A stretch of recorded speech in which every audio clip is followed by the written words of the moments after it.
So today we are talking about the spinal cord. The spinal cord goes from the medulla, which is obviously the brainstem, which we learned about yesterday, and it goes below, down through, we've got the cervical, the thoracic, and then the lumbar. And for the ones that took anatomy, there were 5 cervical, 12 thoracic, 7 cervical, 12 thoracic, and then 5 lumbar. And below the 12 thoracic, it's called the cauda equina, is with a collection of spinal nerves. And then we've got this area, which we were just mentioning, in the sacral region, where it just kind of splays out. And that's down here in the kind of the lumbar region. Can you stop touching your butt? I'm recording. It's so weird. Where it kind of splays out, and the nerves, it's not necessarily that they fray, it just, they're not as bundled as tightly as they are in the spinal cord. You guys are so funny. I'm gonna miss you all. I mean, I get to keep Evan and I get to keep Marie, but it just won't be this. We're just gonna be emailing you. For really. I'm gonna email you to college. Be like, what does this mean actually? You can email me. I won't mind. You'll always be my students. All right. So again, with the spinal cord, it's flip-flopped, and the white matter is on the outside and the gray matter is on the inside, because the gray matter is the cell bodies, and so the white matter is the axons. So it flip-flops from what the brain was. The central canal, which is in the very, very center, it has cerebral spinal fluid in the center, and there's like this really kind of tiny tube in the center that is filled with the cerebral spinal fluid. There are horns that are like dorsal and ventral, also called posterior, anterior. Horns that we'll look at a picture in a moment. It'll make more sense of the gray matter and the white matter. Wait, so when we did the cat, could we try to dissect the spinal cord out of the spine? That'd be very cool. It would be difficult though, because when you do the dissection, you'll notice that the spine is super attached to the back. I mean, you could certainly try. The dissection will be very similar to how we've done previous dissections. I will go over it with you, and but then once I go over the structures with you, you will have the opportunity to explore. So, yeah. I don't know why I didn't think that last time. Doesn't remind me. I got you. I didn't get to do the cat dissection last year, so. And you missed the brain dissection. Izzy. But we are definitely on the calendar for Cadaver Tour. I believe it's April 8th. So, yay. Remember April 8th, everyone. And is our anatomy class that they go to? Yes, I am going to invite the anatomy students from last year. I told them we're going to have about 20 come. So, we're going to cap it at 20 because we can only have 20. So it'll be like you guys for sure, plus the first however many up to 20 that sign up. So. Does that include us? I mean, you're technically. Well, yeah, you guys are technically in my class. You guys have to come. Okay, good. Yeah, You yeah. are. Yeah. Well, Harley's like a. she's the adopted child. She's my bonus student. So coming to my cadaver tour. Oh yeah. Yeah, you're like my bonus student. So you've been to almost every single one of the physiology classes. So. Shut up. You're a great comedian. You can stop talking. All right. So the gray and white, the gray horns are really obvious when you look at the spine, when you look at a cross section. Here's that central canal we were mentioning that has cerebral spinal fluid in it. It's a very, very tiny dot, especially when you're looking at an actual cross section. We might have a slide. We might have a slide that we can look at, because that would be really cool.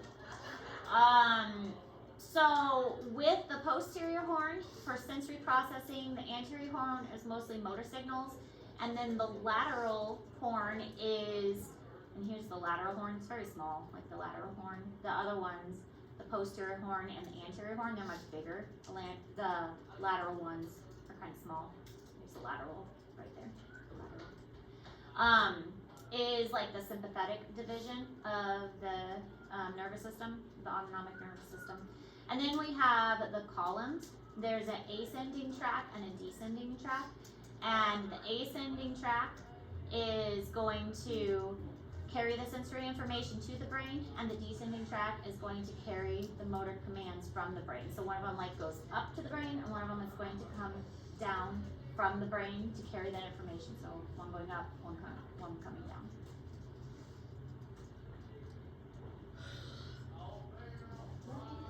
Huh? Let's stop talking about drugs. It's kind of like a butterfly.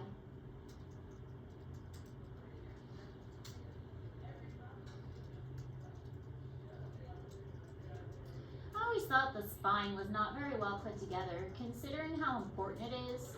And then you've got all these vertebrae and then you've got these nerves that are coming out of it. I don't know. There's just too much room for error and too much room for pinching, and it doesn't seem very well put together to me. I don't know how you could do it more efficiently, unless it was more like a extension cord that, you know what I'm saying? You should, future classes, you should make them do a project that they have to make like an actual spinal cord. Yeah. Not for this class, not for this class. Yeah, that's a good idea. Because I mean, when you think about it, the vertebrae, yeah, they interlock, but how efficient is that really? Yeah. I mean, the disc can bulge. The shock absorption. I guess if you had an extension cord back, then you collapse. That wouldn't work really, would it? Would you be able to even bend it if it was just one? If it was a straight tube, then you wouldn't be able to bend. And if it wasn't like a flexible tube, then you wouldn't be able to support yourself. So I don't know if there is a better mechanism. You should make them do it and say why it's not. Well, I wonder though, does the spinal cord have to travel through the tube then? Could you make a bendy back and then put the spinal cord somewhere else? Rubber. Could you make a bendy back and then put the spinal cord in a different place? I don't know. These are the questions. Send your spinal cord through your aorta. Oh. That's an interesting idea. Cause see, the aorta and the inferior vena cava, that's the other one. They don't need like a bone protection. So They have like tissue and like organs surrounding them. Yeah. Like more so, I feel like. well, couldn't the spinal cord do the same thing? Maybe. In the No. middle, you wouldn't be able to, it would be like either be super floppy or like it'd be super straight. Like, Mhm. in between. But you could still maybe have the spine, but not like the nerves going through the spine like that. Yeah. Would it technically hurt if you had blood rushing past your spinal cord the whole time? Probably. Yeah. But maybe you could have the spinal cord next to the vessels, Yeah. like a separate but next. I don't know why I'm like, just put it right in the middle. Put it in between. That's what I was thinking. I was like, Yeah. Just Put it put in it between. in your esophagus. Yeah. Like, guys, feel my nerves. So this is kind of the basic setup. Again, this is more of an anatomy thing and we're focusing on physiology, but it is good to know the structure. This is one of those times that the two kind of go hand in hand. Central canal with a little bit of spinal fluid, and then you've got your horns, your gray matter and your white matter. How the projections come out and the spinal cord that runs through. We've still got the dura mater, the arachnoid, and the pia mater, just like we did in the brain. So really, it's like the same parts of the brain, just an extension and just into a large tube. So the ascending pathway carries again that sensory information to the brain. So you receive a signal like through your fingertips, or you smell something, you feel something on your skin, you step on something sharp, and that signal gets carried from your body to your brain, and your brain needs to process that. And so the dorsal column is this ascending pathway, and it's taking that information and saying, hey, okay, we need to process this information, sends it to the brain for that processing. So the dorsal column has a lot of axon terminals, and the touch and proprioception, again, that proprioception is like your awareness in space, that your body can be aware of what's going on around you. And then there is the spinal thalamic tract, and those have like dorsal root ganglions, axons, and this is also going to help with pain and temperature sensations. So here we can kind of see how this happens. We've got a sense going in, and it comes in and it goes up to the brain to be processed. So it's that spinal thalamic tract. Goes up to the brain to be processed. It was in here we talked about how like if you like feel something and it's hot, it can go straight to your spine and then not go all the way to your brain. Reflexes. I think that's crazy. Yeah. I think that's really cool. So that would be, it would go here, and then it would go here, and then it would come right back out. It would be processed. It doesn't go all the way up to your brain. The pain goes all the way up to your brain. And that's why you feel pain later. Because the pain has to go, ouch, this hurts, ouch, this hurts, oh, this hurts.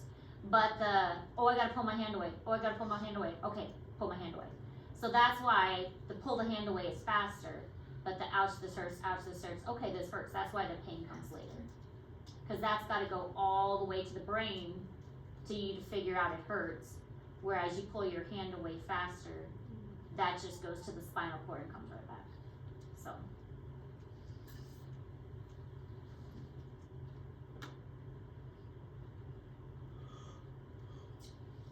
All right, so motor output descends through the motor neurons. Once you process that information and you figure out, okay, well, I stepped on something sharp, I need to move my foot away, we then process that motor response, okay, I need to move my foot away, and that needs to come back through the brain out to the spinal cord, and then see it gets sent out here. Our spine is responding and it comes out through these other nerves to tell our body, okay, let's do this. So motor output descends through the motor neurons, and this is telling our appendages, appendicular control, that we need to move. So we have cervical enlargement near the arms and lumbar enlargement near the hips. There are some nerves in our body that are bigger than others, like around our cervical area and around our lumbar area, the nerves are going to be a little bit larger because that's where our arms and our legs are attached, and there's going to be more nerves going to those areas. Axial control, this is the muscles of the trunk area. They don't necessarily cross in the medulla, and they cross at appropriate levels in the spinal cord. So for axial control, like remember the axial versus the appendicular portions. Our axial is our head and our torso. So that is a little bit different. The axial control is not as precise. I mean, yeah, we control our head and yeah, we control our torso, but it's really the appendages, like our feet and our hands, that we need more precise control of. So the axial control isn't requiring as much precision as the appendicular control does. So there's still going to be nerves that go to the axial areas, but the appendicular is going to require more control. That's also why there's going to be enlargement in those areas.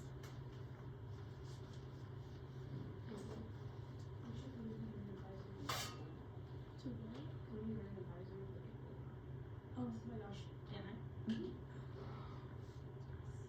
I? I can pull up my, like I can let you access the computer. So. Not changing any grades this year. Well, my grades are on my Chromebook, and you'll be on my regular computer too. Because it was a big worry. Yeah. So no, you wouldn't be able to access them. All right, again, just looking at the separation, there's a lot of nerves coming out, so this would be where the arm is obviously, and a lot of nerves coming out down here again where the legs would be associated. Some nerves in the thorax region, you do need nerves here because this is going to be a lot of digestion, this is going to be like heart regulation, breathing. So yes, I mean that is important, but the movement of the arms, movement of the legs, you're going to have more nerves there. So we subdivide, look at this time, okay. Subdivide the autonomic nervous system into the parasympathetic and the sympathetic and the enteric divisions. The enteric system is responsible for regulation of the digestive functions. So we don't really have to think about the digestive system. That is more of, again, autonomic, the autonomic system. It tells us when we're hungry, tells us when we're thirsty, and it regulates how much we eat, when we eat, those kinds of things. Autonomic system coordinates cardiovascular, respiratory, excretory, reproductive, all of those things that we are gratefully not having to think about. If we had to think about doing all those things, our mind would be overloaded and not able to process the things that, we want to think about, like, advancing in science and technology and being able to think about anything else, really, the fine arts. We'd be too busy thinking about, oh, I should digest my food now. Oh, I should probably be breathing, that's kind of important. My heart should probably be beating every couple seconds.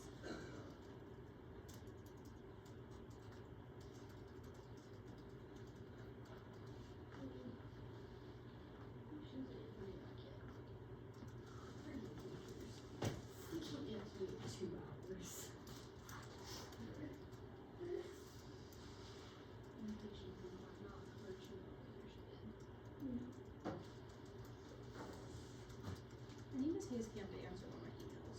I need her to actually be here. Yeah. I need her to do something. Yeah, I thought she was sick. No, her baby's sick. I need her to do something by tomorrow, and she's not here. So Yeah, I doubt she'll do anything. She's at home. She doesn't check her email until she's back. We're allowed to have lives outside of school. Yeah, no. No. You're not.